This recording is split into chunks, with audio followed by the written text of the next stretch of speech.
오늘 저녁 때 같이 나누고 싶은 이야기의 주제는 평화의 세계관의 5가지 자리와 방향인데요. 기독교는 평화의 세계관이다라는 이야기를 쭉 했는데 좀 더 그 평화의 세계관이 어떠한 자리와 방향을 갖고 있는가를 제가 제안을 하는 셈이 되는데요. 이 문제들은 이런 문제의식에서 시작됩니다. 기독교 세계관은 여전히 유효한가라는 것이죠. 제가 말씀드렸던 것처럼 한국 기독교 내에서 기독교 세계관이라는 얘기가 시작된 지는 50년이 지났는데, 특별히 70년대, 80년대 신앙의 사회적 의미를 탐구하는데 기독교 세계관 이야기가 많이 됐지만, 시간이 지나면서 사실은 어떠한 개념이 다양하게 적용이 되잖아요. 그러면서 시대도 바뀌면서 과연 이것이 50년 전에, 40년 전에, 30년 전에 했던 이야기가 여전히 유효한가. 특별히 역사적으로 보았을 때 기독교 세계관은 서양 사조에서는 근대주의라는 사조 안에서 발행이 되었던 것이거든요. 객관적으로 이야기를 나눌 수 있는 상황이었던 거죠. 그런데 이제는 흔히 말하는 포스트 모던이라는 또는 새로운 사조가 저희의 사상적 사조가 됐고, 한국의 기독교의 상황이나 사회 상황들이 많이 50년 사이에 변했는데 여전히 유효한가? 혹은 뒤집어서 말하자면 어떻게 하면 기독교 세계관을 지금 거창하게 말해서 21세기 한국 기독교와 사회 내에서도 유효하게 말할 수 있는가라는 게 저의 문제의식이었던 것 같습니다. 제가 자리와 방향이라는 표현을 썼잖아요. 제가 첫날 말씀드릴 때 서는 곳이 바뀌면 풍경도 달라진다라는 말씀을 드렸죠. 기독교 세계관이 기독교라는 신앙의 이름을 갖고 있긴 하지만 여전히 내가 어디를 바라보느냐에 따라서 그 내용과 취지들과 태도들이 영향을 받게 되는 거죠. 그래서 21세기에 제가 생각하기에 우리의 유효한 기독교 세계관은 어떤 자리에 서서 어디를 바라봐야 되는가라는 내용입니다. 사실 이 이야기는 앞부분은 제가 세계관적 성경 읽기라는 그 책의 1부, 2부에 다루고 있는 내용이라서요. 읽으신 분들께 좀 양해를 구하게 되고, 오늘 그렇게 해서 그 얘기를 한 후에 그래도 뭔가 책에 아직 안 쓴 이야기들을 나눠야 되잖아요. 그래서 뒷부분에는 히브리서 본문을 중심으로 그 5가지 제 제안을 갖다가 성경적으로 한번 확인해 보는 시간을 갖도록 하겠습니다. 이 문제를 고민하면서 봤던 자료들을 잠깐 말씀드리는 것이고요. 특별히 이제 제임스 스미스라는 분이 쓴 하나님 나라를 욕망하라, 하나님 나라를 상상하라 라는 책이 도움이 되었고, 맨 위에 써져 있는 그 변혁, 역동적 세계관인가 억압적 이데올로기인가 라는 제목의 논문이 제가 이 생각을 하는데 큰 도움을 줬습니다. 기독교 세계관이 여전히 유효한가를 고민한다는 얘기는 그 개념을 하나하나 쪼개서 생각해 볼 수 있다는 생각을 했습니다. 기독교 세계관을 정의할 때도 관점에 관해서, 세계에 관해서, 기독교에 관해서 이야기했던 것처럼 각각의 개념들을 우리가 다시금 짚어보는 거죠. 처음에 설명을 드릴 때 약간 다루긴 했었습니다만 조금 더 노골적으로 얘기를 하자면, 기독교 세계관을 이야기하는데 그거는 기독교적으로 세계를 바라보자 관점에 관한 이야기인데, 과연 우리의 신앙을 지금 21세기 얘기할 때 관점이라는 개념이 여전히 유효한가라는 질문입니다. 관점을 갖는다는 얘기는 뭔가 내가 지적으로 파악할 수 있다라는 전제가 된 표현인데, 이 모든 문제들의 궁극적인 고민은 뭐냐 하면 어떻게 하면 우리의 삶이 변하고 어떻게 하면 이 세상을 변화시킬 수 있을까라는 고민이거든요. 근데 지금까지는 뭔가 내가 새롭게 알게 되면, 바라봐서 파악하면 내 삶이 변할 수 있을 것이다 라는, 조금 어렵게 표현해서 주지주의적인 입장, 지성이죠. 지성에 대해서 관심을 많이 갖는 주지주의적인 입장이 여기에 도드라진 것이었다면, 과연 아는 것이 삶을 바꿀 수 있느냐라는 질문들을 사람들이 던지기 시작한 거죠. 그래서 아까 소개시켜드렸던 하나님 나라를 욕망하라 라는 제목의 책은 우리가 아는 게 아니라 내가 사랑하는 것, 내가 욕망하는 것이 우리 삶에 영향을 미친다라는 문제의식을 이야기하고 있습니다. 무엇이 우리의 행동을 변화시키고 우리의 행동을 추동시키는가? 알미라기보다는 내가 사랑하는 것이다 라는 것이죠. 내가 정말 갖고 싶어하는 것, 하고 싶어하는 것, 되고 싶어하는 것. 그렇기 때문에 평과 등이 실제로 우리의 삶을 추동하고 있는 상황일 수 있겠죠. 그러다 보니까 기독교 세계관이라는 바라봄에 관한 이야기가 아니라 기독교 세계감, 느낌이죠. 요새 MBTI식으로 얘기하면 기독교 세계관은 너무나 T 위주의 접근이었다면, 그러니까 생각하는 사고, 논리, 이 세계감은 F적인 접근을 해야 되는 거 아니냐. 정서적인 우리의 삶을 파악하고 반응하는데 우리의 정서가 감이 중요한 역할을 하는 것이 아니냐라는 T에서 F로의 전환을 한번 시도하고 제안해 보는 게 되죠. 그래서 세계관을 이야기할 때 낮에 말씀드렸던 것처럼 이 네 가지 질문을 던지면 어떤 사람의 세계관이 드러난다고 합니다. 혹은 이 세계관적인 질문을 이 상황에서 던지는 거죠. 나는 지금 어디에 있는가? 우리는 누구인가? 무엇이 문제인가? 해결책은 무엇인가? 이게 우리 주어진 상황을 세계관적으로 분석할 때 던지는 질문이라고 한다면 오히려 우리에게 필요한 것은 세계감적인 질문은 아니냐라는 것이죠. 제가 이 세계감적인 질문, 요 제안은 성서유니온의 김주련 대표님이 이제 제안을 하신 내용인데요. 이 세계감적인 물음을 제가 접하면서 굉장히 인상 깊었고 정말 중요하구나라는 생각을 했습니다. 특별히 나는 누구인가라는 질문과 더불어서 진짜 우리에게 필요한 질문은 나는 누구인가가 보다 그것 이상으로 내가 누구와 함께 있는가. 항상 우리는 내가 누군가라는 나의 정체성의 문제에 고민을 많이 하는데 그러면서 우리가 놓치는 것이 나와 함께 있는 사람들은 어떤 사람들인가를 놓치는 경우도 있는데 이거 우리가 신경 써야 된다라는 것이죠. 우리가 지금 어디에 있는가라는 맥락에 대한 분석들이 있지만 동시에 내가 지금 우리는 무엇을 느끼는가라는 질문 또한 의미 있다라는 이야기를 하게 됩니다. 그래서 인용인데요. 지금 우리에게 필요한 것은 세계관이 아니고 세계감이다. 세계와 나를 온전하게 느끼는 감성의 회복이 긴급한 과제다. 우리는 하나의 관점이기 전에 무수한 감점이다. 점수가 깎아진다는 얘기가 아니라 느끼는 지점이라는 얘기인 거죠. 이분은 아마 정말 F분이 아닐까라는 생각을 해보긴 했는데요.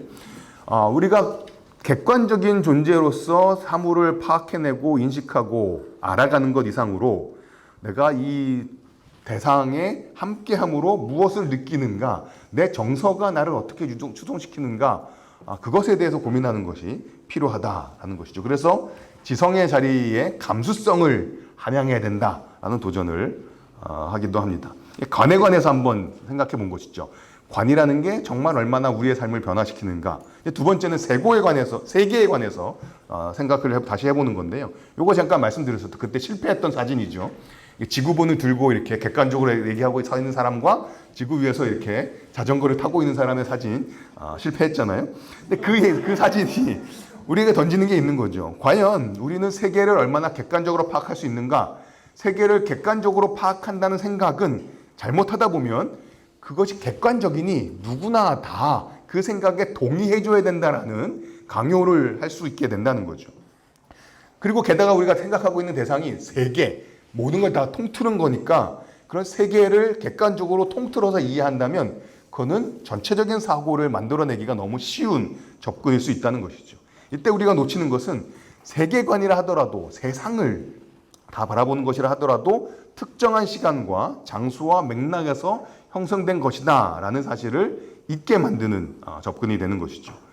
그래서 실제로 세계관 논의를 열심히 하는 것도 조차 사실 특정 세계관의 발현이다라고 스스로를 돌아보는 말을 하기도 합니다.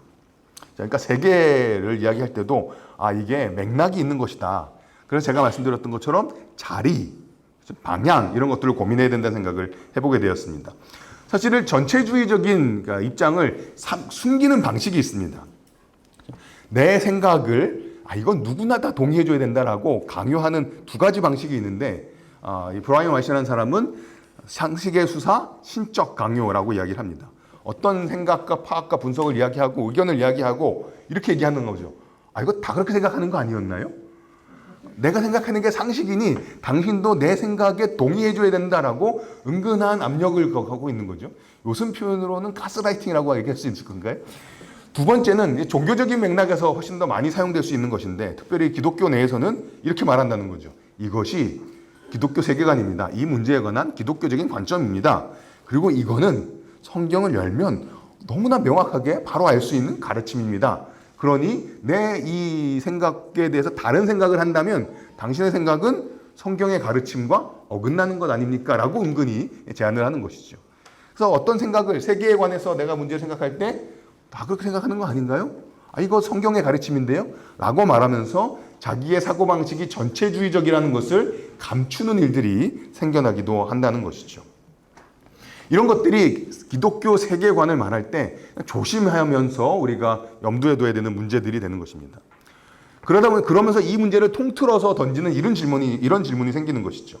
성경에 뿌리를 두었다 하더라도 기독교 세계관이, 그러니까 기독교 세계관이니까 성경을 토대해서 얘기를 하겠죠. 어쨌든지 간에. 근데 성경에 그렇게 뿌리를 뒀다 하더라도 그런 기독교 세계관이 억압적인 이데올로기가 될 수는 없는가? 억압적인 이데올로기의 반대말이면 살아있는 신앙이라고도 말할 수 있을 것 같은데요. 경직된 억압적인 이데올로기를 우리가 신앙의 이름으로 강요하는 일들이 벌어지지는 않는가? 라는 질문인 것이죠. 여기서 이제 기독교 세계관이라는 말을 썼습니다만 사실은 뭐 굳이 기독교 세계관이 하지 않더라도 이걸 그냥 기독교 신앙이라고 좀 부드럽게 넓게 얘기해도 마찬가지인 거죠. 우리가 성경에 뿌리를 두고 있는 나의 신앙이 다른 사람들과 관계 내에서 억압적인 이데올로기로 작동하는 경우들은 없는가? 라는 질문인 것이죠. 이거에 관해서 왈시라는 분은 이런 일이 벌어질 때 그런 일이 벌어진다. 뭐 이런 일 그런 일 하니까 좀 이상하긴 한데요. 이 5가지 상황이 맞닥뜨려질 때 신앙은 혹은 기독교 세계관은 억압적이 될 수 있다라고 말하는데 제가 굳이 영어를 이렇게 금방 이제 뒤에 한글 번역이 있긴 한데요. 영어 번역을 보여드린 이유는 5가지의 약자가 각각의 조건들을 얘기했던 영어의 첫 단어를 모으면 TULIP, 튤립이 되는데요.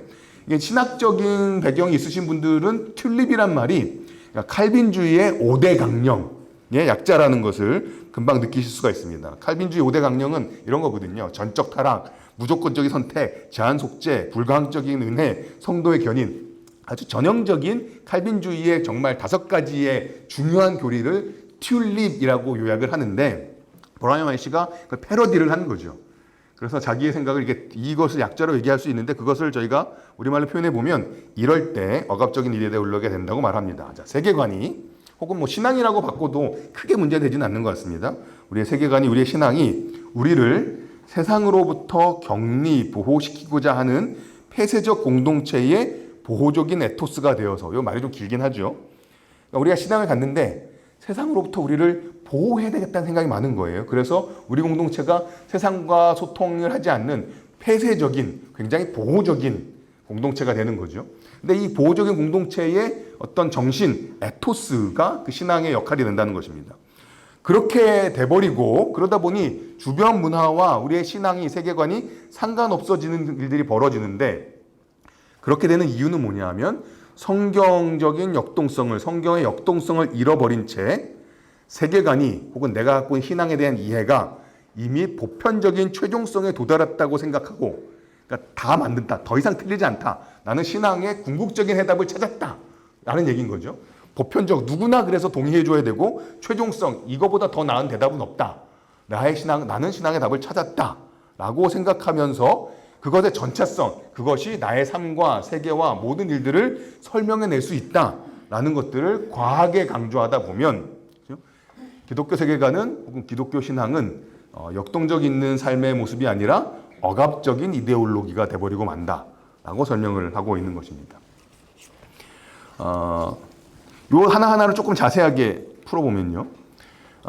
어떤 일들이 벌어진다라고 설명을 해볼 수 있냐 하면 우리의 신앙이, 세계관이 모든 것들을 설명할 수 있다라는 것을, 모든 것을 다룬다는 것을 너무 과하게 강조하면 그 얘기는 내 세계관이나 내 신앙에 대한 이해가 갖고 있는 맥락이 있다는 사실을 잊어버릴 때 벌어지는 일이라는 것이죠. 그리고 이거는 내가 뭔가를 다 머리로 파악해낼 수 있다는 생각 속에서 이런 생각을 하는 거죠. 내가 맥락 없이 나는 아주 객관적으로 멀리 떨어져서 이것들을 다 파악해낼 수 있다고 생각하면 내 생각이, 세계관이 모든 것들을 포괄해낼 수 있다라고 강조하게 되는 것이죠.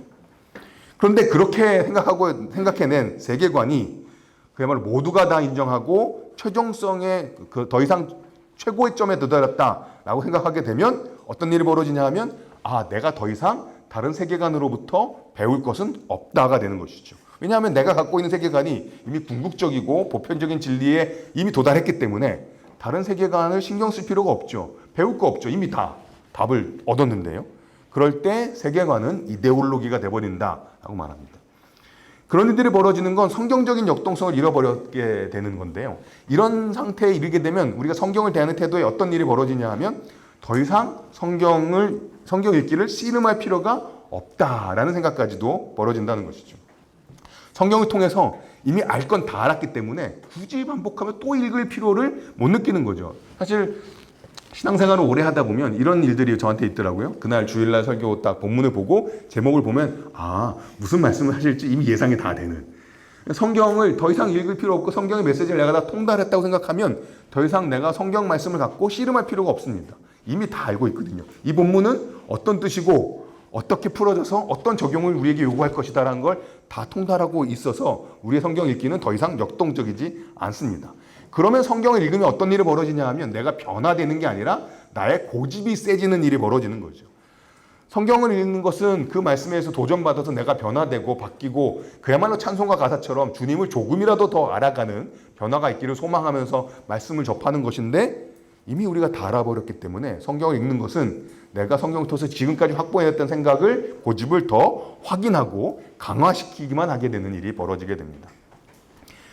그럴 때 이미 나는 통달했기 때문에 주변 문화와 상관없고 우리의 신앙은 영향력을 잃어버리게 되기도 합니다. 생각하는 것과 실천이 괴리를 일으키게 되고요. 그렇기 때문에 이제 문화적이고 변혁적인 실천이 있어야 되는데 그걸 놓친다라고 말을 하는데요. 굳이 괄호해서 한국 기독교의 맥락을 주의할 점이라고 적용을 한 이유는 오히려 한국 기독교는 반대로 이 자기가 갖고 있는 보편적이고 최종성이 도달한 것이 내 안에만 머무르는 것이 아니라 그것을 교회 바깥의 사회에 어떻게 보면 강요하거나 조금 센 경우에는 폭력적으로 이렇게 주입하거나 강요하는 일들까지 실천으로 벌이는 일들이 있기 때문에 과연 우리가 주변 문화와 어떤 방식으로 대화하고 주변 문화와 우리가 소통할 것인가는 한국 맥락에서는 좀 고민할 지점이 있는 것 같다는 생각을 했습니다. 이런 것들의 최종적인 목적은 뭐냐 하면 그래서 우리를 그리스도인들을 그리스도의 공동체를 세상으로부터 보호시켜야 된다는 거죠. 세상이 이 공동체의 경계를 넘어가면 그때는 우리가 오염될 거라는 생각을 한다는 것입니다. 혹은 공동체 바깥에 있는 어떤 사조나 생각이나 문화가 이 공동체의 벽을 타고 넘어 들어오면 우리 공동체가 이렇게 흐려지거나 오염되거나 왜곡될 거라는 생각 때문에 공동체를 폐쇄적으로 만드는 거죠. 신앙이 해야 되는 중요한 일이 뭐냐 하면 우리 신앙을 주변의 영향으로부터 지켜내는 것, 보호하는 것이 신앙의 혹은 세계관의 중요한 역할로 생각하게 된다는 것이죠. 안전과 정결, 세상에 의해서 더러워지지 않는 것에만 신경을 뜰 때 세계관은 원래 역동적이어야 되는데 그것이 억압적인 이데올로기로 굳어져 버리게 된다는 것이죠. 이런 공동체는 그야말로 가장 주된 정서가 두려움이 되는 것이죠. 경계를 넘어서 나랑 다른 존재를 만날 때 우리 가운데 자연스럽게 생길 수 있는 그 두려움이 우리로 하여금 보호 반응을 일으키게 만들 때 그 보호 반응을 신앙과 세계관의 이름으로 정당화하고 단순한 보호 반응을 넘어서 오히려 최선의 공격이 최선의 방어다라는 마음으로 우리를 오염시키려는 것들을 우리 공격하는 일들로 우리를 지켜내려고 하는 일들이 벌어질 때 기독교 세계관은 우리의 기독교 신앙은 억압적인 이데올로기가 돼버리고 말 수 있다라는 것입니다. 다시 정리를 해볼까요?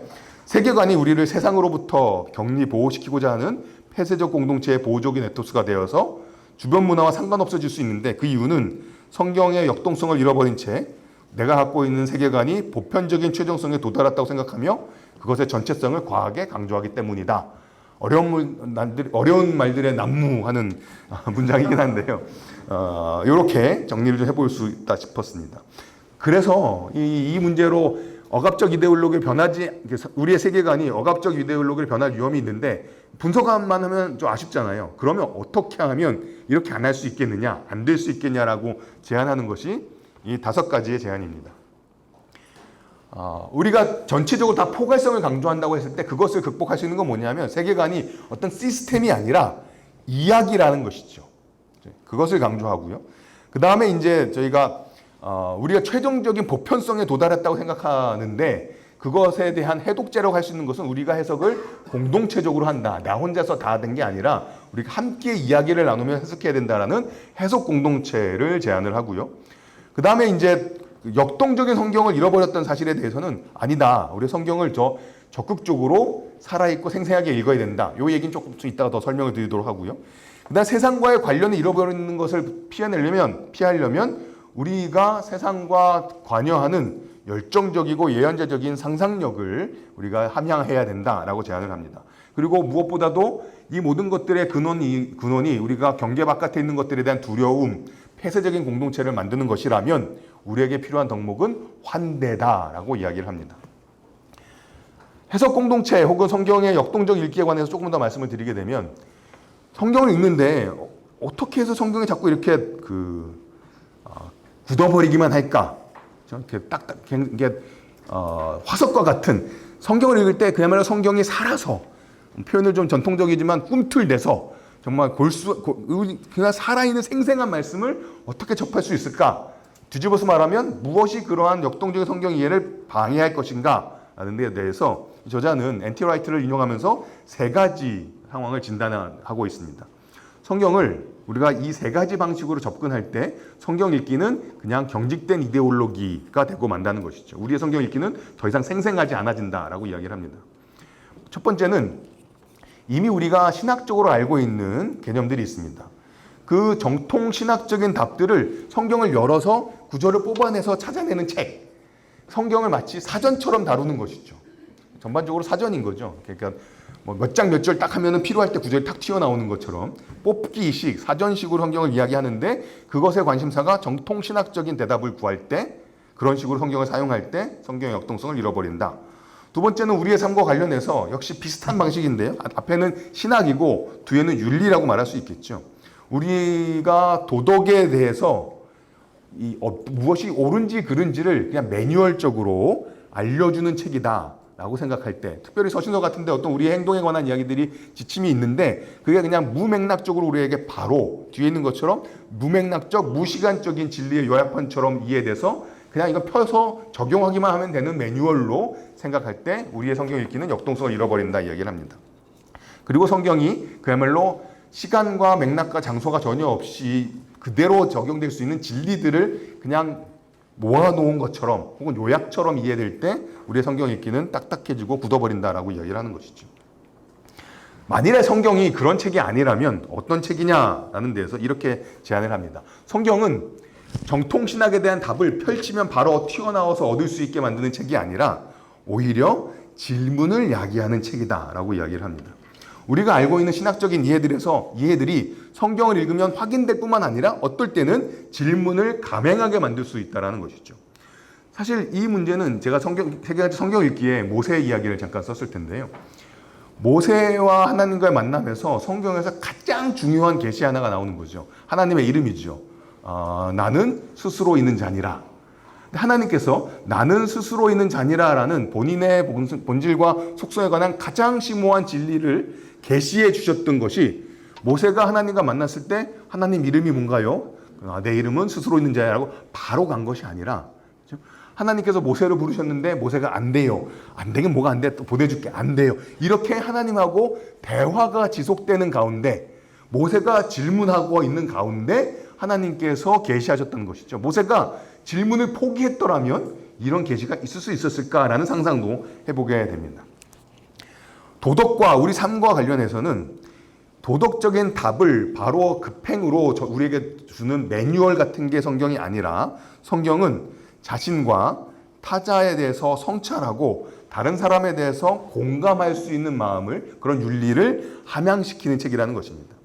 성경에 나와 있는 예는 욥의 친구들이 될 수 있겠죠. 욥의 친구들은 욥의 상황을 보면서 그야말로 성경을 펴놓고 매뉴얼처럼 그 말씀을 던져줬다라고도 말할 수 있겠죠.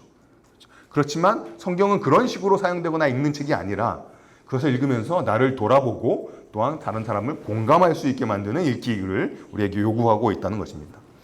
성경은 무시간적, 무맥락적 진리의 요약본이 아니라 이렇게 띄워서 그냥 그대로 가져가면 여기서도 그대로 적용되는 것이 아니라 심지어 율법마저도, 그리고 심지어 조심스러운 표현일 수 있겠습니다만 심지어 십계명마저도 그것이 주어진 맥락과 배경이 있는 것이죠.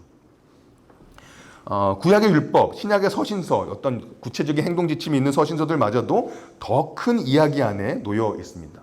그렇기 때문에 우리에게 요구되어지는 것은 이 성경의 배경과 맥락을 이해하고 그 가운데서 구체적으로 당시 사람들에게 어떤 의미였기에 지금 우리에게는 이렇게 적용될 수 있을 것이다라는 교육받은 성경 읽기가 요구된다는 것이죠.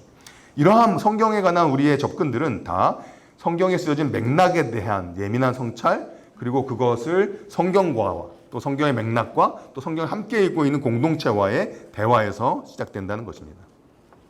저는 이게 여기까지가 이제 YC의 어떤 면에서는 치료책이었던 것이죠. 성경 읽기가 굳어져 버릴 때 성경을 이런 식으로 다루면 성경이니까 역동성을 되찾을 수 있고, 그럴 때 우리의 세계관이 이데올로기로 화석화되는 것을 방지하는 중요한 키가 될 수 있다라고 제안을 하는데요. 그것을 제가 저는 우리의 세계관에 관해서 이런 식으로 정리를 해보고 제안을 했습니다. 해보게 되었습니다.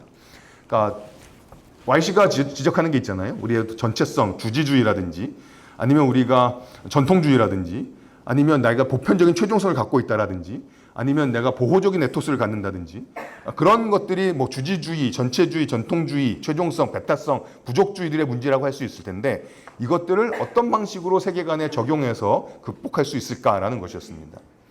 머리로 우리가 세계관을 접근하는 것들을 지성의 제자도로 했다면, 우리가 무엇을 사랑하는가, 무엇을 욕망하는가, 뭘 생각했을 때 내 가슴이 뛰는가, 이 문제를 고민하는 제자도를 욕망의 제자도라고, 욕망 또한 그리스도의 주재권 안에 놓여야 된다라고 표현해 보고 싶었던 것이고요. 그 다음에 우리가 모든 것을 다 파악하고 있다, 그리고 내가 어떤 보편적인 것을 갖고 있는 특권층이다라는 생각들을 극복할 수 있게 만드는 것은 우리의 삶의 자리가 권력이 있는 중심이 아니라 유연한 사고와 삶을 우리에게 선물해 줄 수 있는 경계선의 자리가, 변두리의 자리가 우리 삶의 자리가 되면 좋지 않겠나라는 생각을 해보게 됐고요. 그러니까 최종성, 내가 최종적인 답을 갖고 있다는 생각은 더 이상의 대화를 불가능하게 만들잖아요. 그렇다면 그것을 극복하려면 우리가 대결이 아니라 대화하는 사람, 여기 표현하는 게 대화에 대한 열쇠를 이렇게 적어놓은 표현인데요. 사랑하고 겸손하고 감사하는 세계관을 구비한 사람이 되어서, 배타성, 내 경계 넘어 있는 사람들을 배제하는 것을 극복하기 위해서는 혐오와 배제가 아닌 환대와 포용을 우리가 추구하고, 그리고 기독교 공동체라는 부족주의를 넘어서 결국은 하나님이 자신의 형상으로 만들었던 모든 사람들이 함께 살아가고 있는 이 세상, 인간의 사회의 번영을 추구하는 세계관이 우리에게 요구되는 것은 아닌가. 이게 한 문장으로 쭉 읽어보면, 그래서 지성의 제자도와 더불어서 욕망의 제자도를 중심의 권력이 아닌 유연한 경계에서 추구하며, 대결이 아닌 대화하는 사랑, 겸손, 감사의 세계관을 구비한, 혐오와 배제가 아닌 환대와 포용의 기독교를 통해 교회의 부흥 넘어 인간의 번영을 추구하는 세계관이 21세기 한국 기독교의 여전히 한국 기독교의 의미 있는 세계관의 모습이 아닐까 생각을 좀 해보았던 것입니다. 문장이 너무 길죠. 이렇게 글 쓰면 글은 낙제인데, 그래도 저희가 한 문장으로 표현해 보려고 이렇게 복문을 좀 많이 만들어 보았습니다.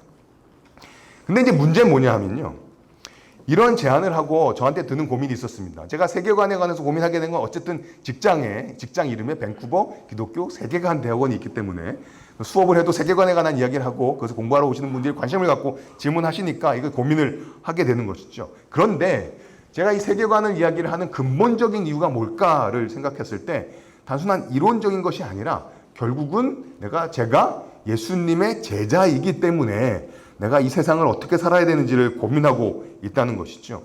그렇다면 결국은 기독교 세계관이라는 것은 저희가 성경의 이야기의 토대로 둬야 되긴 하지만 결국은 예수님의 이야기여야 하는 것은 아닌가라는 생각을 해보게 됐습니다. 결국 기독교 세계관의 가장 토대는 예수님의 이야기가 있어야 되는 것이죠. 그러고 나서 이제 생각을 해본 것입니다. 신약 성경에서 예수님에 관해서, 구약에서도 예수님을 묵상할 수 있습니다만 좀 더 노골적으로 예수님에 관한 이야기를 제가 어떻게 하면 더 알 수 있을까, 고민할 수 있을까 생각했을 때 신약 성경일 텐데, 신약 성경에서 복음서가 예수님에 관해서 아무래도 얘기를 많이 할 텐데, 복음서 말고 예수님에 관해서 집중한 글이 뭐가 있을까 생각했을 때 떠오른 것이 히브리서였습니다. 그다음에 히브리서는 제목 자체가 히브리해서 구약하고 많이 관계가 되어 있기도 하고, 요한계시록 다음으로 구약을 제일 많이 인용하고 있는 책이기도 한데요. 그러니까 로마서가 복음을 집중적으로 얘기했다면 그야말로 히브리서는 예수님 이야기를 했던 책인 거죠. 그래서 저는 히브리서를 통해서 확인해 보고 싶었던 것이 있었습니다. 방금 제가 제안드렸던 5가지 우리 세계관의 자리와 방향이 그냥 제가 혼자 좋은 게 좋은 거라 멋진 이야기를 다 모아놓은 것이 아니라 진짜 예수님의 이야기에 토대한 그런 제안일 것인가 라는 것을 확인해 보고 싶었던 것입니다. 그래서 히브리서를 들여다보기 시작했는데요. 히브리서의 핵심 메시지는 이렇게 정리를 합니다. 그리스도인의 삶에서 우리의 인내는 예수님이 누구시고 그가 우리를 위해서 무엇을 성취하셨는지 대해 명확히 아는 정도와 정확하게 비례한다. 그러니까 우리가 삶을 살면서, 그리스도인이 살면서 인내의 삶을 살게 되는데, 그 인내가 양이 어떻게 하면 더 많아질 수 있느냐? 예수님이 누구신지, 예수님께서 무엇을 성취하셨는지를 많이 알면 알수록 우리가 더 잘 인내할 수 있다라는 게 히브리서의 메시지라는 거죠.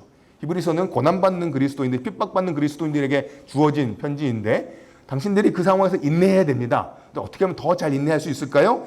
예수님에 대해서 더 잘 알면, 예수님이 우리를 위해서 성취하신 일이 무엇인지 더 잘 알면 더 잘 인내할 수 있습니다. 이게 핵심 메시지라고 정리할 수 있는데요. 저는 이게 기독교 세계관에서도 그대로 적용될 수 있다는 생각을 해봤습니다. 말만 좀 바꾼 것이죠. 기독교 세계관에 대한 우리의 이해는 예수님이 어떤 분인지에 대해서 명확히 아는 정도와 정확하게 비례한다. 이렇게 이야기할 수 있을 것 같습니다. 제가 오전부터 계속 말씀드릴 때마다 제가 유튜버다 이렇게 말씀을 드리는데요. 제가 이제 민춘살롱이라는 유튜버를 운영을 하잖아요. 근데 유튜브에서 조회수를 많이 이렇게 얻으려면 그래도 사람들이 좀 논쟁도 좀 하고 관심 있는 주제들을 올려야 됩니다. 그래서 제가 유튜브 이 채널에 사람들이 모두가 똑같은 생각을 갖는 게 아니라 약간 논쟁이 될 만한 주제를 올리면 댓글이 달리는 거죠. 댓글이 달리면서 물어봅니다. 근데 이게 논쟁적인 주제일수록 가장 많이 올라오는 질문이 있습니다. 그게 뭐냐 하면 저한테 이렇게 묻습니다. 예수는 믿으시나요? 성경은 믿으시나요? 신학을 머리로만 공부하면 이렇게 되는구나. 이런 댓글들이 올라오게 됩니다. 그런 질문에 제가 하고 싶은 말이 있다는 거죠. 제가 세계관 이야기를 하는 이유는 진짜 다른 것 없고 예수님을 믿기 때문입니다. 세계관 이야기를 하고 이 신앙에 관해서 이런 복잡한 고민을 나름대로 하는 이유는 다른 거 없고 나는 예수님을 따르고 싶은 제자이기 때문입니다. 라는 이야기를 하고 싶은 것입니다. 그래서 제 고민은 이런 거죠. 과연 한국 기독교가 추구할 가치가 뭐냐는 질문에 관해서 아까 말씀드렸던 5가지를 그래서 정리를 한 거죠. 이것이 다른 데서 나온 게 아니라 나는 예수님을 따르고 싶기 때문이다라는 것입니다. 아까 이 5가지가 어떻게 나왔는지 좀 길게 설명을 드렸습니다만 이걸 다시금 이렇게 5개를 보면 어떤 흐름이 있는지를 잠깐 다시 정리를 해보게 되면요. 먼저 시작은 우리의 알미 아니라 생각이 아니라 우리의 욕망이 바뀌어야 된다는 것이 문제의식입니다. 우리의 사고방식이 지성이 그리스도의 제자다워야 하지만 아는 것만으로는 삶이 바뀌지 않는다는 것을 알게 된 거죠. 우리의 삶은 욕망의 영향을 받습니다. 우리가 뭘 욕망하는지 무엇을 사랑하는지를 정직하게 돌아보아야 하는 것이죠. 그럴 때 그것을 그 욕망을 그리스도의 제자답게 다뤄낼 때 우리의 삶이 바뀌는 것이죠.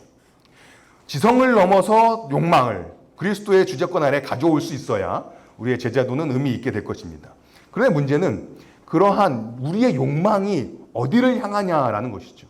청년 시절에 많이 들었던 이야기에는 소위 고지론이라는 게 있었습니다. 좋은 의도로 시작한 거죠. 고지에 올라가면 낙수 효과처럼 우리의 영향력이 세상에 흘러갈 수 있다는 것이죠. 결국은 나의 욕망을 실현하기 위해서 고지에 올라가는 게 아니라 변화를 일으키기 위해서 고지에 올라가라. 왜냐하면 고지가 힘이 발현되는 것이니까 라고 이야기를 한 거죠. 그게 고지론의 좋은 동기였습니다. 그런데 문제는 과연 그 고지를 높은 곳에서 영향력을 끼치겠다라는 그 우리의 바람과 동기가 우리의 욕망과 어떠한 상호작용을 이루는가라는 것입니다. 고지로 올라가는 우리의 욕망이 그렇게 단순하지도 않고 그렇게 순진하지도 않다라는 생각을 해보게 되었습니다. 그리고 또 실제로 그 자리에 이를 때까지 과연 내가 갖고 있는 기독교 신앙과 그 기독교 신앙이 나에게 준 소명의식이 얼마나 살아남아 있을지도 현실적인 성찰이 요구된다는 생각을 하게 됐습니다. 그런 면에서 진짜 변화는 고지에서 흘러내려오는 힘이 아니라 경계를 넘는 용기와 경계를 넘어서 우리가 발휘하는 공감에서 시작되는 것 같다라는 생각을 해보게 되었습니다. 왜 욕망을 이야기하잖아요. 그러니까 중심을 향한 욕망이 아니라 경계를 넘는 용기가 실제 변화를 일으키는 힘이다라는 생각을 해보게 되었습니다. 그런데 문제는 그 경계를 넘어가게 되면 나와 다른 사람들을 만나게 되는 것이죠. 다른 사람들을 만나게 되면 말씀드렸듯이 두려움이 생깁니다. 그 두려움을 우리는 어떻게 처리하냐 하면 그 사람들과 나를 구별하는 것이죠. 그리고 그 구별을 정당화합니다. 그리고 그 정당화가 조금 세지면 차별과 혐오가 생기는 것이죠. 그런데 문제는 사실 하나님께서는 이 세상을 향해 품고 계신 마음은 차별과 혐오를 이기는 포용과 환대라는 것이죠. 실제로 기독교의 신앙을 뭐라고 제가 추천 도서로 드렸던 책을 쓰신 최종훈 교수님이 쓰신 다른 책에 보면 기독교 신앙은 인종과 문화의 경계를 넘는 것이 기독교 신앙의 중요한 특징이다라고 이야기를 합니다. 그런 면에서 우리의 신앙은 그렇죠? 차별과 혐오의 율법을 이기는 포용과 환대의 복음이겠다라는 생각을 해보게 되었습니다. 그렇다면 그러한 복음에 뿌리를 두고 있는 세계관은 대결이 아니라 대화를 추구하는, 제가 계속해서 강조드리는 말씀인 것이죠.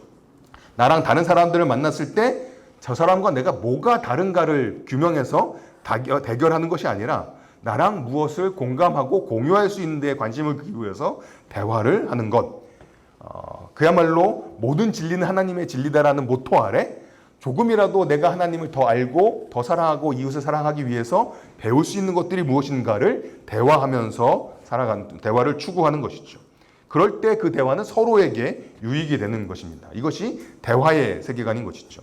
정리를 해보자면 나의 욕망을 성찰하면서 중심을 향한 욕망이 아니라 경계를 넘는 용기를 내고, 그럴 때 만나게 된 나와 다른 사람들을 차별하거나 혐오하지 않고 포용하고 환대하고, 그래서 대결하지 않고 대화하면서 우리는 교회 넘어 인류를 향한 하나님의 평화의 비전을 이루는 사람들이 되어야 하겠다라는 것이 제가 세계관적 성경 읽기에서 제가 풀어냈던 이야기입니다. 말씀드렸던 것처럼, 그런데 그게 정말 좋은 얘기만 다 모아놓은 거 아니냐. 나름대로 성경적 근거를 둔다고 각각의 주제에 어울리는 본문들을 쭉 같이 살펴보긴 했지만, 뭐 어떤 주제에 어울리는 본문을 뽑아내는 건 얼마든지 할 수 있잖아요. 그러니까 뽑아내지 말고 그냥 히브리서라는 예수님의 이야기를 그대로 담고 있는 히브리서 통째를 살펴봤을 때도 과연 이 5가지 주제를 우리가 확인할 수 있을 것인가, 이게 저의 궁금함이고 숙제였었습니다. 그래서 오늘 첫 번째, 이제서야 첫 번째네요. 예수님의 성육신과 죽음입니다. 히브리서에 여러 본문들이 있습니다만 히브리서 2장 10절에서 18절은 히브리서가 다루고 있는 기독론에 관한 단락 중에서 두 번째 단락입니다. 히브리서는 이런 정도로 단락을 나눌 수가 있는데요. 예수님이 어떤 분인가 신학적 용어로 기독론이라고 이야기를 하잖아요. 기독론에 관한 이야기, 높임을 받으신 예수님, 성육신하신 예수님, 임명되신 예수님, 최고의 제물로 드려지신 예수님, 그리고 그걸 한마디로 믿음의 창시자여 장성자이신 예수님, 요것들이 히브리서가 우리에게 알려주고 있는 예수님의 어떠하심, 예수님이 누구인가입니다. 근데 그 중에서 이제 두 번째 단락이 성육신에 관한 것인데요. 2장 14절 이하를 특별히 읽어보게 되면, 조금 길지만 그걸 잠깐 보겠습니다. 이 자녀들은 피와 살을 가진 사람들이기에 그도 역시 피와 살을 가지셨습니다. 그것은 그가 죽음을 겪으시고 죽음의 세력을 쥐고 있는 자 곧 악마를 멸하시고 일생 동안 죽음의 공포 때문에 종노릇하는 사람들을 해방시키기 위함이었습니다. 사실 주님께서는 천사들을 도와주신 것이 아니라 아브라함의 자손들을 도와주십니다. 그러므로 그는 모든 점에서 형제자매들과 같아지셔야만 했습니다. 그것은 그가 하나님 앞에 자비롭고 성실한 대제사장이 되심으로써 백성의 죄를 대신 갚으시기 위한 것입니다. 그는 몸소 시험을 받아서 고난을 당하셨은즉 시험을 받는 사람들을 도우실 수 있습니다. 성육신에 관한 이야기죠. 예수님의 성육신에 관한 이 말씀입니다. 근데 잘 보니까요, 우리가 성육신을 다르게 표현할 수 있을 것 같습니다. 함께함, 같이함, 똑같이 같아짐 정도가 성육신을 바꿔서 표현해 볼 수 있는 말인 것 같은데요. 굳이 한문으로 써보자면 동일시라고 이야기할 수 있겠죠. 14절을 보시면 예수님의 동일시, 예수님의 성육신의 목적을 우리가 만날 수 있습니다. 14절은 피와 살을 가진 사람들이 그도 역시 피와 살을 가지셨습니다. 죽음을 꺾으시고 죽음의 세력에 있는 자들을 악마를 멸하시고 라는 것이죠. 성육신의 목적은 해방이었습니다. 종으로 산 사람들을 해방시키기 위함인 것이죠. 성육신, 동일시, 그것의 목적과 결과는 해방의 힘입니다. 그리고 17절을 보시면 또 같아지셨던 이유가 나옵니다. 형제자매들과 같아지셨던 이유는 대속을 위함이라고 이야기를 합니다. 제사장이 되심으로써 백성의 죄를 대신 갚으시기 위함이십니다. 라는 것이죠. 18절에 성육신의 또 다른 목적이 언급됩니다. 그것은 도움을 주기 위함입니다. 시험을 받아서 고난을 당하셨으므로 시험 받는 사람들을 도우실 수 있다는 것이죠. 성육신의 목적을 세 가지를 발견할 수 있는 것 같은데요. 죽음의 공포로부터의 해방, 죄의 대속, 삶에서의 도움이라는 것이죠. 해방, 대속, 도움, 이것들을 다 가능하게 했던 것이 성육신이었던 것입니다. 성육신은 그야말로 하나님이 경계를 넘으신 사건인 것이죠. 하나님이 자신의 본질적인 경계를 넘어서 사람이 되셨을 때 해방과 대속과 도움의 일이 벌어지는 것이죠. 저는 이것이 그리스도의 삶에도 동일하게 벌어진다고 생각합니다. 우리가 경계를 넘어서 다른 사람들과 나를 동일시할 때 우리는 그 자리에서 해방과 대속과 도움의 일들이 벌어지는 것을 만날 수 있습니다. 지금 2장은 성육신, 예수님의 탄생에 관한 이야기였죠. 예수님의 탄생과 삶에 관한 성육신이 2장의 주제였습니다. 그리고 그것은 경계를 넘는 이야기였던 것이죠. 그런데 예수님의 탄생과 삶에서도 경계를 넘는 이야기를 저희가 만났다면 예수님의 죽음에서도 경계를 넘는 이야기를 만나게 됩니다. 히브리서 13장인데요. 10절 이하를 잠깐 읽어보면 중간에 조금 복잡한 논의가 필요한 구절도 있습니다만 읽어보면 우리에게는 한 제단이 있습니다. 그런데 유대교의 성전에 섬기는 사람들은 우리의 이 제단에서 놓은 제물을 먹을 권리가 없습니다. 이게 좀 복잡한 부분인데요. 일단 넘어가면 11절 유대교의 제사직에서 제사장들은 속죄 제물로 드리려고 짐승의 피를 지성소로 가지고 들어가고 그 몸은 진영 밖에서 태워버립니다. 유대교로 돌아가지 말아라. 너희는 유대교보다 훨씬 나은 걸 갖고 있다. 이런 얘기를 하고 있는 본문인데요. 12절이 이런 일들을 위해서 예수님께서 어떤 일을 하셨는지가 이제 12절에 설명이 됩니다. 그러므로 예수께서도 자기의 피로 백성을 거룩하게 하시려고 성문 밖에서 고난을 받으셨습니다. 13절은 적용이죠. 그러므로 우리도 진영 밖으로 나가 그에게로 나아가서 그가 겪으신 치욕을 짊어집시다. 사실 이 구절 때문에 성문 밖 그리스도 혹은 영문 밖 그리스도란 표현들을 해방신학에서 많이 사용하기도 했었는데요. 굳이 해방신학을 가져오지 않더라도 이 본문은 그대로 예수님께서 성문 바깥에서 예루살렘이라는 중심의 공간이 아닌 경계 넘어 성문 바깥에서 제물들이 태워져 사라지듯이 그 성문 밖에서 고난을 받으셨고 그렇기 때문에 그분을 따르는 우리들 또한 진영 밖으로 경계를 넘어 거기 계신 그리스도께로 나아가서 그가 겪으신 치욕을 같이 짊어지자고 히브리서의 저자가 우리에게 권면 도전하고 있는 것이죠. 2장에서 보았던 그리스도의 성육신이 하나님과 인간의 경계를 넘으신 사건이었다면 이 성문 바깥에서의 그리스도의 죽음은 내부자와 외부자의 경계를 넘으신 사건입니다. 13절에 그에게로 나아가자는 표현이 여러 가지로 해석이 되기는 하는데요. 저는 여러 가지 가능성들 중에서 이런 해석에 제일 마음이 갑니다. 이 세상의 가치관에 물들지 말고 13장 뒤에 나오는 선행과 나눔의 삶을 살아가라는 것이죠. 주님께로 나아간다는 것은 주님께서 우리에게 보여주셨던 선행과 나눔의 삶을 살아가는 것, 세상의 가치관에 물들지 말자라는 것입니다. 특별히 경계 넘어서 그런 삶을 살라는 도전으로 저는 이해를 합니다. 요컨대 히브리서가 이야기하고 있는 예수님의 이야기는 그분의 가장 중요한 성육신과 죽음이 무엇보다도 경계를 넘는 삶, 경계를 넘는 죽음이었다고 이야기를 합니다. 그런 면에서 히브리서는 우리에게 중심을 욕망하지 말아라. 중심을 욕망하지 말고 경계를 넘어가는 삶, 경계 너머로 나아가는 삶, 그리고 경계 너머에서 그리스도의 치욕을 짊어지는 삶을 살라고 우리에게 도전하고 있습니다. 제가 5가지 중에서 이제 중심이 아닌 경계라는 제안을 드렸잖아요. 그것이 우리의 자리가 아니겠냐 제안을 드렸는데 히브리서의 예수님의 이야기에서 경계를 넘어 우리에게 오시고 경계를 넘어 제물이 되셨던 예수님의 삶을 우리가 확인할 수 있었습니다. 두 번째는 낯선 이들을 대접하라입니다. 히브리서 13장 1절 이하의 말씀인데요. 읽어보겠습니다. 서로 사랑하기를 계속하십시오. 나그네들을 대접하기를 소홀히 하지 마십시오. 어떤 이들은 나그네들 대접하다가 자기들도 모르는 사이에 천사들을 대접하였습니다. 감옥에 있는 사람들을 생각하되 여러분들도 함께 갇혀있는 심정으로 생각하십시오. 여러분도 몸이 있는 사람이니 학대받는 사람들을 생각해 주십시오. 이게 지금 13장 1절이잖아요. 아까 저희가 영문 밖에서 고난을 받으셨던 그 이야기가 13장 뒷부분에 나옵니다. 그러니까 영문 밖에서 고난을 받으셨으니까 우리도 영문 밖으로 나아가서 주님의 치욕을 짊어지자라고 도전하는 게 13장이었는데 13장 뒷부분이었는데 그 13장은 이 말씀으로 환대를 권하면서 시작하고 있다는 사실이죠. 세번역 1절에 서로 사랑하기를 계속하십시오라고 번역이 되어 있는데요. 이게 개역개정을 보시게 되면 형제 사랑하기를 계속하라 라고 되어 있습니다. 형제 사랑하기를 계속하라. 여기서 이제 형제라는 표현이 단순히 남자만을 의미하는 것이 아니라는 것을 세 번역에서는 이제 서로 사랑하라라고 번역해서 잘 드러낸 것이죠. 그런 면에서 13장 1절에서 형제 사랑하기라고 했을 때 형제의 대조는 반대말은 자매가 아니라, 그렇죠? 형제 자매의 반대말로서 나그네가 되는 것이죠. 개역개정에서 1장 1절이 형제 사랑하기라고 말씀을 드렸잖아요. 형제 사랑하기가 그리스어로 필라델피아가 쓰여지고 있습니다.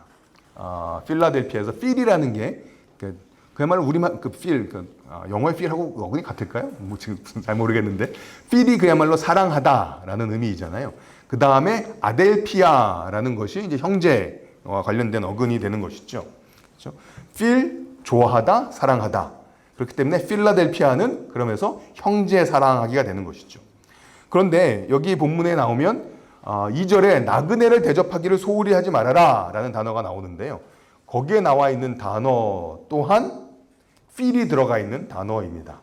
여기 나그네를 대접하기라는 단어가 그리스어로는 필로제니아라는 것이죠. 여기서도 필이라는 사랑하다는 단어가 있고 제니아라는 단어가 있습니다. 제니아는 어떤 뜻일까요? 영어에 제노포비아라는 표현이 있죠. 그 다음에 제노사이드라는 표현이 있죠. 인종 말살 할 때 이 제노라는 표현이 쓰여집니다. 즉 인종쯤 되는 단어인 거죠. 그러니까 그런 인종을 뜻하는 단어가 필로와 합쳐져 가지고 우리말에서는 나그네를 대접하기라는 뜻이 되었습니다. 그래서 1절과 2절은 우리의 사랑이 어디를 향하는지 그 두 가지를 다 다루어내고 있습니다. 공동체 안에서 서로 사랑하는 것은 필라델피아, 형제 사랑하기. 공동체 바깥에 나그네를 사랑하는 것은 필로제니아, 나그네를 대접하기. 이렇게 번역이 되어 있는 것이죠. 그러니까 그리스도의 공동체는 안에서 사랑을 나누지만 결코 그리스도의 공동체 사랑은 안에만 머물지 않습니다. 거기를 넘어서 다른 사람들, 그야말로 제니아라고 표현된 열방, 다른 사람들을 사랑하는 이야기로 나아가는 것이 그리스도의 공동체 사랑 이야기인 것이죠. 이게 나그네를 대접한다라고 번역이 됐는데요. 어떤 주석가들은 낯선 사람들을 대접한다라고 이야기를 하고요. 당시 맥락에서 누가 낯선 사람이었을까를 이래저래 설명을 합니다. 뭐 순회 설교자들은 아닌가? 그 사람들이 순회하면서 설교하기 때문에 숙박이 없으니까 그 순회하면서 설교한 사람들을 잘 대접해줘라 라고 이야기하는 사람들도 있긴 한데요. 저는 그것은 여전히 그리스도 안의 공동체, 그리스도 공동체 안에 환대라고 생각을 해볼 수 있다면 사실 이 본문에서 얘기하고 있는 낯선 사람을 대접하는 것은 공동체 밖으로까지 확장되는 이야기인 것 같습니다. 실제로 복음서나 신약이 얘기하고 있는 환대는 그리스도 안의 공동체를 넘어서 굉장히 넓은 대상을 다루고 있는 것을 저희가 자주 볼 수 있습니다. 그래서 실제로 교회사에서 그리스도인들이 베풀었던 환대가 교회 공동체를 넘어갔다는 사실은 너무나 잘 알려진 것이죠. 여기서 유의할 것은 경계를 넘어간다는 것은 까딱 잘못하면 경계를 확장하는 것과 혼동될 수 있는 거죠. 경계를 넘는다는 것은 넘어서 내 경계를 확장하려는 가운데 다른 사람들을 침투하는 거죠. 전쟁할 때도 그래서 경계를 넘습니다. 하지만 우리가 경계를 넘는 그리스도의 본질적인 목적은 나의 영역을 확장하기 위함이 아닌 거죠. 전쟁처럼 경계를 넘어 싸워서 나의 경계를 확장하는 것이 아닙니다. 그렇지 않은 다른 사람을 환대하기 위한 경계 넘기인 것이죠. 실제로 예수님께서는 경계를 넘어서 우리 형제자매와 같이 되시고 우리를 형제자매라고 부르기를 부끄러워하지 않으셨습니다. 이어지는 3절을 잠깐 보시면 새 번역은 여러분도 몸이 있는 사람이니 라고 번역을 했는데요. 개역개정은 너희도 몸을 가졌은즉 정도로 번역을 했습니다. 그런데 저는 조재천 교수님이 번역한 번역이 굉장히 흥미로웠는데요. 이렇게 번역을 했습니다. 학대받는 이들을 여러분 자신이 몸으로 겪는 것처럼 기억해 주십시오. 학대받는 이들을 여러분 자신이 몸으로 겪는 것처럼 기억해 주십시오. 여기서도 예수님의 성육신을 따르는 그리스도인들의 모습을 볼 수 있습니다. 다른 사람들이 겪는 고난, 그 어려움을 내 몸으로 겪는 것처럼 기억해 달라고 이야기합니다. 동일시, 성육신의 원리가 온전히 적용되고 있습니다. 이 생각을 조금 확장을 해보도록 하겠습니다. 맨 처음에 환대가 이야기되고 있잖아요. 환대는 제가 혐오가 아닌 환대, 차별과 혐오의 율법을 이기는 환대의 복음을 말씀드렸었는데 환대가 얘기되는 이 본문에서 그거에 반대인 혐오라는 주제도 우리가 찾아볼 수 있을까 생각을 해봤는데요. 약간 억지스러울 수 있을지 모르겠습니다만 지금 감옥에 갇힌 사람들을 얘기를 하고 있잖아요. 감옥에 갇힌 사람들은 그야말로 학대 까지는 아니더라도 혐오의 대상이 되기 쉬운 분들인 것 같습니다. 혹은 혐오까지는 아니어도 기피의 대상이 되기 쉬운 사람들인 거죠. 감옥에 갇혀 있으니까요. 그 얘기는 이미 죄인이라고 낙인 찍힌 사람들이니까요. 죄인이라고 낙인 찍힌 사람들과 내가 어떤 방식으로든지가 관계를 맺게 되는 것은 나를 공경에 빠뜨릴 수도 있는 일입니다. 그렇지만 성육신 하신 분이 우리의 믿음의 창시자이시고 우리 믿음의 완성자이시라면 우리의 믿음은 성육신을 하신 그분의 환대를 따르는 삶일 수밖에 없는 것이죠. 그래서 아까 13장에서 예수님의 고난을 이야기했던 본문이 있었는데 그 본문은 이렇게 이어지게 됩니다. 12절과 13절에서 영문 밖으로 나가자 그 고난에 관한 이야기를 했던 것이죠. 근데 그 고난에 관한 이야기 그에게로 나가 그가 겪으신 치욕을 짊어지십시다. 13절이었죠. 근데 그 본문이 어떻게 이어지냐 하면 15절에서 그러니 우리는 예수로 말미암아 끊임없이 하나님께 찬미의 제사를 드립시다. 이것은 곧 그의 이름으로 고백하는 입술의 열매입니다. 여기 찬미의 제사가 언급됩니다. 제사는 흔히들 생각할 때 하나님과의 관계, 수직적인 관계와 관련된 행위인 것이죠. 그런데 하나님께 찬미의 제사, 하나님과의 수직적인 관계를 얘기하고 바로 어떻게 이어지냐 하면 수평적인 관계를 언급합니다. 그냥 이어서 읽어보면 하나님의 찬미의 제사를 드립시다. 이것은 곧 그의 이름을 고백하는 입술의 열매입니다. 이어지는 거죠. 선을 행함과 가진 것을 나눠주기를 소홀히 하지 마십시오. 하나님은 이런 제사를 기뻐하십니다. 우리는 제사라는 말을 들으면 항상 하나님과의 수직적인 관계가 먼저 떠오르게 되죠. 그리고 예배를 생각해도 하나님과의 수직적인 관계가 먼저 우리의 마음속에 떠오릅니다. 그런데 본문은요, 너무나 명확하게, 명시적으로 하나님께서 기뻐하시는 제사가 있는데 그것은 선을 행하는 것과 가진 것을 나눠주는 것이라고 이야기합니다. 하나님께서는 이런 제사를 기뻐하십니다. 선을 행함과 가진 것을 나눠주기를 소홀히 하지 마십시오. 여기 이제 기뻐하는 제사라는 표현이 나오잖아요. 기뻐하는 제사, 하나님이 제사를 기뻐하신다, 제사 기뻐하신다 이런 표현들이 같이 등장하는 원래 구약의 구절이 있는데 그것은 호세아서 6장 6절입니다. 그리고 호세아서 6장 6절을 마태복음 12장 7절이 인용을 하는데요. 호세아서와 마태복음을 보기 전에 성경 퀴즈까지는 아니어도 저도 퀴즈 하나. 그 강의안을 이미 보셨던 분들은 답을 거기서 엿보실 수도 있을지 모르는데요. 자, 퀴즈는 이겁니다. 자비의 반대말은 뭘까요? 이 썸네일에 왜 이상한 사람이 막 있을까 고민하시는 거는 딴 거 없고요. 여기 뒤에 나오는 그 사람이 아이언맨이죠. 마블에 나오는 아이언맨의 이 의사소통하는 시리아 같은 그 조수의 이름이 자비스라서 자비 해서 이렇게 썸네일에 그냥 소리가 똑같다고 쓴 거니까 너무 고민하지 마시고요. 네. 자, 자비의 반대말은 뭘까요? 오늘 보물찾기 했듯이 이렇게 그 자음만 써 있잖아요. 그렇죠? 지효 씨 뭘까요? 네, 자비의 반대말은 제사입니다. 이 맥락에서는 이제 최소한 마태복음에서 호세아서를 인용하면서 이렇게 말씀하시잖아요. 나는 자비를 원하고 제사를 원하지 아니하노라. 자비를 원하고 제사를 원하지 아니하노라 하신 뜻을 너희가 알았더라면 무죄한 자를 정죄하지 아니하였으리라. 제사 대신 자비를 원한다고 말씀하셔서 수직적인 면으로만 좁혔던 제사의 의미를 수평적인 의미로 재해석하고 그 수평적인 의미를 강조하고 있습니다. 히브리서가 말하는 하나님이 기뻐하시는 제사는 진짜 구체적으로 선을 행함과 나눠주는 것, 그야말로 자비라고 표현할 수 있는 것들입니다. 그 자비야말로 하나님께서 기뻐하고 원하시는 제사입니다. 이런 게 이제 히브리서 13장을 전체로 흐르고 있는 거죠. 제가 13장의 흐름을 잘 짚어보면요.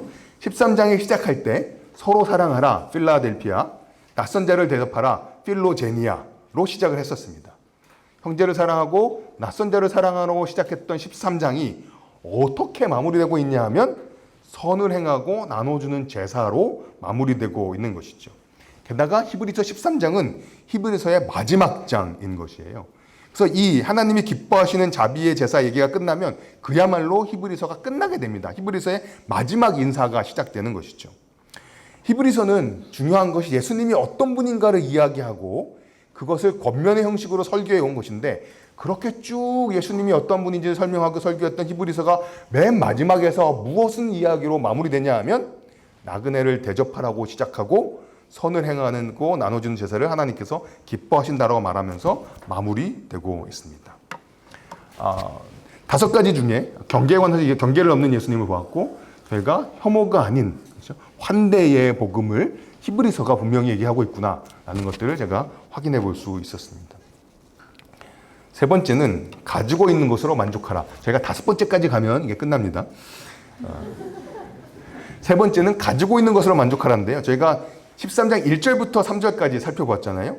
사랑하는 이야기였습니다. 근데 그 다음에 4절부터 6절은 성의 문제 그리고 돈의 문제를 다루게 됩니다. 성의 문제, 돈의 문제에 관해서 정말 고전이 된 책이 있죠.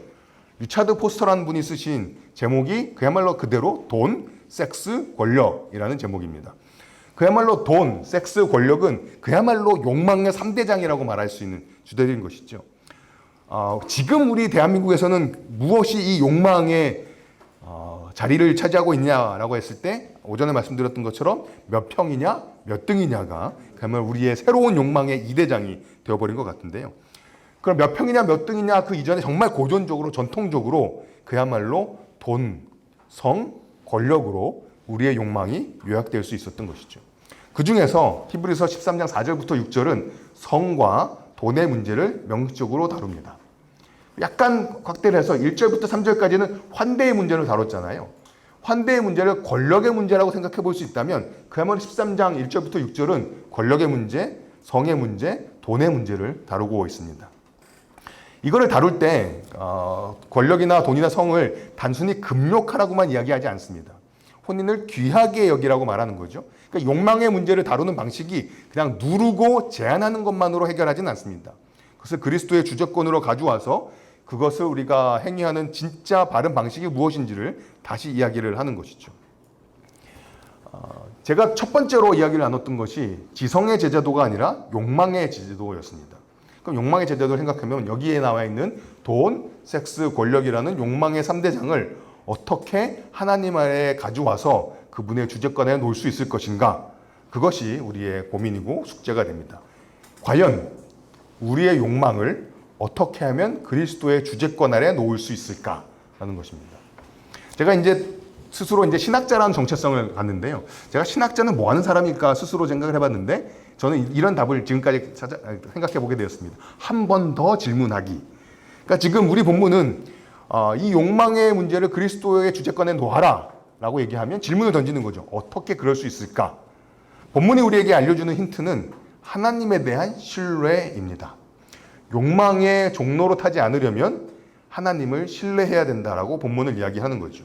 그래서 5절에서 돈을 사랑함 없이 살아야 하고 지금 가지고 있는 것으로 만족해야 된다라고 이야기하고 그 다음에 하나님의 말씀을 인용을 합니다. 이쪽이죠.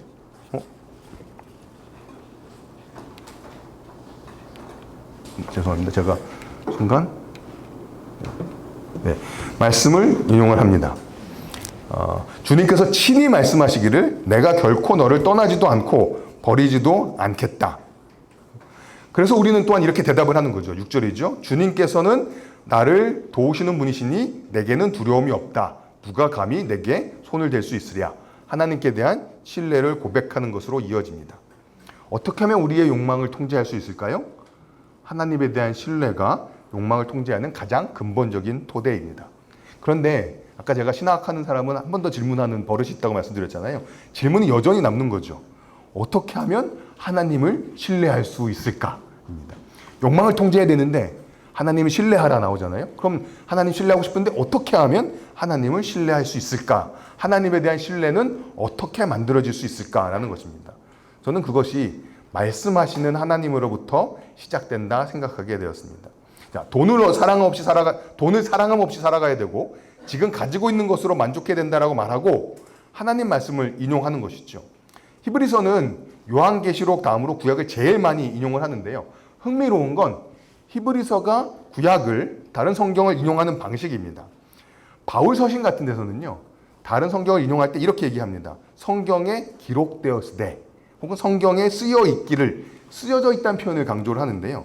히브리서는 거의 다 하나님이 말씀하시기를 이라고 하면서 구약을 인용을 합니다. 쓰여져 있는 게 아니라 이게 말씀이라고 얘기를 하는 것이죠. 그러니까 13장 5절에서는 주님이 말씀하셨다라고 이야기하면서 성경을 인용하고 있습니다. 요컨대 히브리서는 성부 하나님, 성자 하나님, 성령 하나님이 말씀하신다는 표현을 가지고 구약을 인용합니다. 그 얘기는 히브리서가 우리에게 알려주는 하나님은 그야말로 말씀하시는 하나님입니다. 5절에서 주님께서 말씀하신다고 구약을 인용하고 6절에서는 그렇게 말씀하시는 하나님에 대한 우리의 응답을 담고 있습니다. 시편 118편 6절, 7절을 인용한 건데요. 조금 억지스럽긴 하지만 이런 5절과 6절의 주고받음을 저는 대화라고 불러보고 싶습니다. 6절의 대답은, 그렇죠? 우리의 대답은 하나님께서 하신 말씀에 대한 일반적인 응답으로 하나님을 향해 한 말로 보이지는 않습니다만, 일반적인 말인 거죠. 그렇지만 이 맥락 가운데서 말씀하신 하나님은 결국 우리의 응답을 이끌어내고 있는 거죠. 그러면서 이 본문에서 하나님과 우리 사이에 비록 일반적이긴 하나 대화가 벌어지고 있습니다. 그야말로 이런 대화가 우리가 다른 사람을 만날 때도 우리가 관심을 기울여야 하는 태도입니다. 그런 면에서 오늘 네 번째는 말씀하시는 하나님이신 것이죠. 말씀하시는 하나님이라는 주제는 그야말로 히브리서가 시작하면서 아주 강력하게 제시가 되는데요. 하나님께서 옛날에는 예언자들을 통하여 여러 번에 걸쳐 여러 가지 방법으로 우리 조상들에게 말씀하셨으니 이 마지막 날에는 아들을 통하여 우리에게 말씀하셨습니다. 히브리서가 우리에게 보여준 하나님과 우리의 관계는 무엇보다 하나님은 말씀하시고 우리는 응답하는 관계입니다. 그런 하나님과 우리의 대화가 하나님에 대한 우리의 신뢰를 만들어내는 과정입니다. 하나님과의 대화가 하나님에 대한 신뢰를 만들어내고 그렇게 만들어진 하나님에 대한 신뢰가 우리의 욕망을 통제할 수 있는 힘이 되는 것입니다. 이것이 하나님과 우리 사이의 대화이고 이렇게 하나님과의 대화를 경험한 사람들이라면 다른 사람들을 나와 다른 세계관을 갖고 있는 사람들을 만날 때에도 대결이 아니라 대화를 추구하는 사람들이 될 것입니다. 말씀하시는 하나님에서 대화를 이야기하고 그것을 대결과 대조하는 것이 조금 과한 적용 같긴 합니다만 분명한 사실 한 가지는 그래도 하나님은 말씀하시는 하나님이라는 사실입니다. 그래서 하나님께서 말씀하신다는 사실은 우리로 하여금 몇 가지 신학적인 개념을 고민하게 만드는데요. 그것을 한마디로 표현하자면 적응이라는 개념입니다. 영어로는 accommodation이라고 말하는데요. 우리식으로 좀 편하게 말하자면 눈높이를 맞춘다라고 이야기할 수 있겠죠. 하나님이 말씀하시기 위해서는 우리와 하나님이 눈높이를 맞춰주셔야 된다는 것이죠. 하나님이 우리와 눈높이를 맞추지 않고서는 우리와 소통이 가능하지 않은 것이죠. 하나님 말씀하셨습니다. 그것은 하나님이 우리와 눈높이를 맞추셨다라는 선언입니다. 그것은 적응의 대화입니다. 대화하기 위해서 나를 상대방에게 적응시키는 것, 그것이 하나님께서 우리와 소통하시는 방식이었고 그것이 우리에게 보여주신 본보기가 되는 태도입니다. 그래서 말씀하시는 하나님을 이야기한다는 것은 개입하시는 하나님을 이야기하는 것이고 개입하시는 하나님은 우리 삶에 자신을 낮춰서 적응하시는 하나님을 이야기하는 것이고 그것은 눈높이를 맞춰주시는 하나님을 이야기하는 것입니다. 대화의 하나님을 이야기했죠. 그래서 아까 대결이 아닌 대화의 세계관도 찾아볼 수 있겠다 생각을 한 것이고요. 이제는 마지막으로 평화의 하나님을 이야기하고 평화가 얼마나 성경에 정말 다양한 방식으로 강조되고 있는지를 조금 정리함으로 기독교가 평화의 세계관이라는 것을 한 번쯤 짚어보고 마무리를 좀 해야 될 것 같은데요. 5가지 제가 자리와 방향에서 맨 마지막을 교회를 넘어 인류를 위한 소명을 이야기를 했었는데요. 그것을 한마디로 평화의 세계관이라고 표현해 보았습니다. 과연 이 평화의 소명, 이 세상의 샬롬을 만들어내는 평화의 소명을 히브리서에 찾을 수 있을까? 열심히 찾아봤는데요. 제가 찾은 히브리서와 평화의 관계는 히브리서의 마무리에서 찾아볼 수 있었습니다.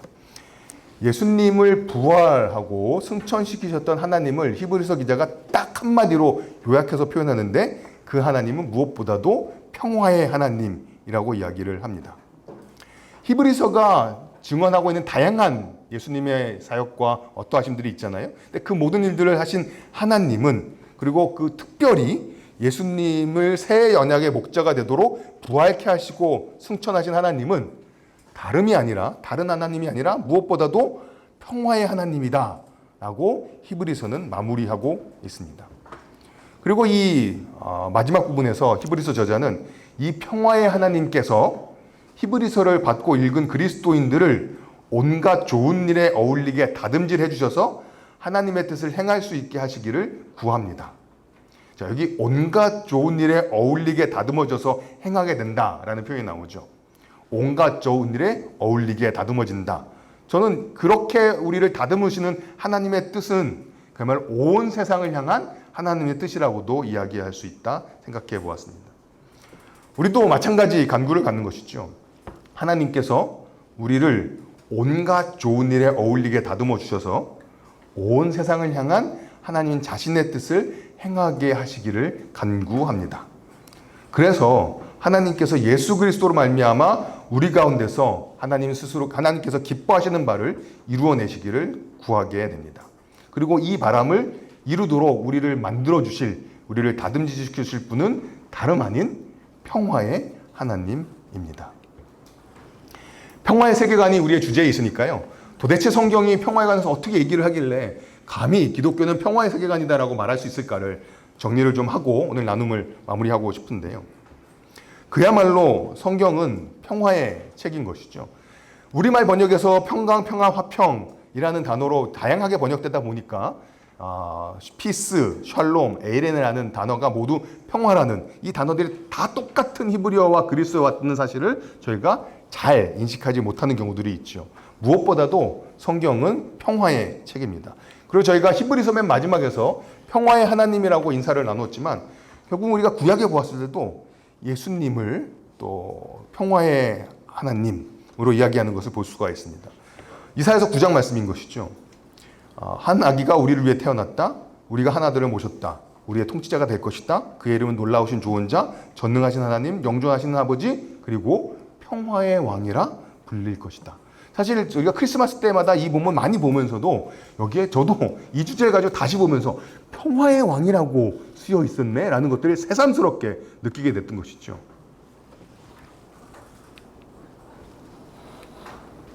우리의 복음은 평화의 복음입니다. 이사야서 52장 7절에 보면 평화를 공포한다 라는 것이 구원을 공포한다라는 표현과 평행을 이루고 있고요. 평화를 공포하는 것이 좋은 소식을 전하는 것의 구체적인 내용으로 제시되고 있습니다. 사도행전 10장에서 베드로가 고넬료 집에서 설교한 것을 평화의 복음이라고 표현하고 있고요. 36절 그대로죠. 그리스도를 통하여 평화를 전하셨습니다. 그리고 제가 원래 진도가 밀리지 않았더라면 오늘 저녁에 좀 나눌 수 있었던 마태복음 5장 9절 평화를 이루는 사람은 복이 있다. 하나님이 그들을 자기의 자녀라고 부르실 것이다. 산상수훈의 팔복은 제자들이 갖고 있는 복을, 제자들이 누리는 복을, 제자들이 어떤 존재인지 설명하는데 하나님이 자기의 자녀라 부른 사람들은 무엇보다도 평화를 만드는 사람들입니다. 그리스도의 제자는 평화의 제자인 것이죠. 예수님의 십자가는 평화를 만들어낸 십자가입니다. 창조 보존 화목으로 성경의 이야기를 요약하는 송인 교수님은 창조 보존 화목이라는 주제가 골로새서 1장 15절 16절부터 20절에 잘 담겨져 있다고 이야기를 하시는데요. 이 성경의 이야기를 요약하고 있다라고 말하는 이 본문에 결국은 맨 마지막에 가면 19절, 18절, 20절이죠. 그분의 십자가로 그의 십자가의 피로 평화를 이루셔서 그분으로 말미암아 만물을 곧 땅에 있는 것들이나 하늘에 있는 것들이나 다 자기와 기꺼이 화해시키셨습니다라고 이야기합니다. 성경의 이야기는 창조와 보존과 화목, 화해 이야기로 요약될 수 있다라는 것입니다. 그리고 그것을 이룬 것은 무엇보다도 평화의 십자가입니다. 그리고 그 샬롬은 이 세상을 위해 우리가 간구해야 되는 덕입니다. 예레미야 29장 7절은 포로로 잡혀갔던 사람들에게 예레미야가 보낸 편지의 내용인데요. 여기서 그곳을 고향 삼아해서 그곳은 포로로 잡힌 이방의 땅입니다. 하나님이 우리에게 주신 선물의 땅, 가나안 땅이 아니라 그야말로 세상의 질서가 난무하고 있는 세상의 바벨론이라는 땅인데 그 땅을 고향 삼아 지내고 그 나라를 위하여 일하여라. 그리고 바벨론의 번창, 이 번창이라 번역된 것이 바벨론의 샬롬, 바벨론의 평화입니다. 바벨론의 평화를 위해 일반적인 표현을 빌자면 세상의 평화를 위해 기도하여라 라고 예레미야를 통해 하나님은 포로로 갔던 사람들에게 이야기합니다. 여기 나와 있는 세상의 샬롬에 관해서 유진 피터스는 이렇게 샬롬의 의미를, 평화의 의미를 설명합니다. 샬롬은 온전함, 한 사회의 역동적이고 생동감 있는 건강을 뜻하는 것으로서 그러한 샬롬, 평화가 넘치는 세상은 하나님의 목적으로 합당한 방향으로 고동치고 삶을 번역시키는 사랑으로 물결치는 사회다라고 이야기합니다. 여러분들 갖고 계신 팜플렛에 주제구절로 쓰여져 있는 본문이 있지요. 시편 72편 7절입니다. 제가 이 구절을 세 번역으로 보고 그야말로 전율이었는데요. 그가 다스리는 동안 정의가 꽃피우게 해주시고 저 달이 다 닳도록 평화가 넘치게 해주십시오. 시편 기자의 기도였습니다. 마무리를 하겠는데요. 오늘 나눔을 마무리하겠습니다. 히브리서를 여기저기를 좀 살펴보았고 특별히 13장을 좀 많이 보았는데요. 기독교 세계관은 근본적으로 예수님의 세계관, 또 예수를 따르는 사람의 세계관일 것입니다. 기독교의 가치는 예수님을 바라보며 따르는 것이라고 할 수 있겠죠. 그렇게 예수님을 따르며 바라보는 예수님이 어떤 분이시냐 하면 그분은 우리의 욕망의 주인 되신 분으로 우리가 신뢰할 수 있는 분입니다. 그 예수님은 성육신하신 분으로서 하나님과 인간의 경계를 넘어서 경계 넘어 영문 밖에서 지옥 가운데 죽으신 예수님입니다. 그러면서 내부자와 외부자의 경계를 넘으셨습니다. 그리고 그 예수님은 손님 대접하기와 서로 사랑하기를 권하는 주님이십니다. 필라델피아, 필로제니아. 그리고 하나님은 무엇보다 우리에게 말을 걸어주시는 분이시고 그 하나님의 말씀은 무엇보다 예수님을 통해서 우리에게 전달되었습니다. 그리고 그 예수님은 무엇보다도 평화의 하나님의 아들이십니다. 그래서 저는 우리의 주님인 예수님이 이런 분이시라면 이런 주님을 따르는 사람의 세계관은 하나님을 신뢰하기 때문에 나의 욕망 또한 하나님의 뜻 아래에 두고 경계를 넘어서 타인들을 만날 때 그 사람들을 환대하고 그분들과 겸손히 대화하고 온 세상의 번영을 추구하는 평화의 세계관을 가진 사람들, 주님을 따르는 사람들의 세계관은 그러한 평화의 세계관입니다. 그리고 이것이 예수를 따르는 사람들의 세계관입니다. 마지막으로 히브리서 12장 2절 말씀 읽고 마치겠는데요. 12장 2절입니다. 믿음의 창시자여 우리의 믿음의 원조 되시는 우리의 믿음의 완성자 되시는 그 예수님이 이 평화의 세계관의 주인이십니다. 사랑하는 그루터기 교회 성도 여러분, 그런 믿음의 창시자요 완성자이신 예수님을 바라봅시다. 함께 바라봅시다. 그래서 그 예수를 따르는 평화의 세계관을 함께 배우고 익히기를 소원합니다. 제가 잠깐 기도하겠습니다. 살아계신 하나님 아버지, 우리가 어디를 바라보며 걸어가야 되는지 예수님을 통해서 보여주시니 참으로 감사합니다.